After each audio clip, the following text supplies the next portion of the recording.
The 14th Gujarat Legislative Assembly election, 2017 was held on 9 December 2017 and 14 December 2017. The votes were counted on 18 December. All 182 members of the Gujarat Legislative Assembly were elected, with the leader of the largest party or coalition expected to become the next chief minister.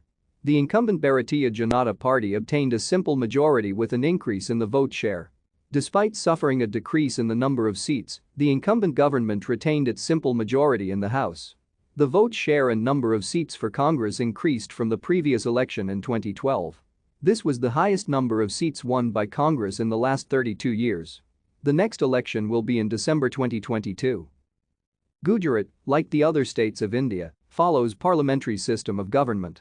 The government is responsible for the Legislative Assembly and stays in power only if it has the support of a majority of its members.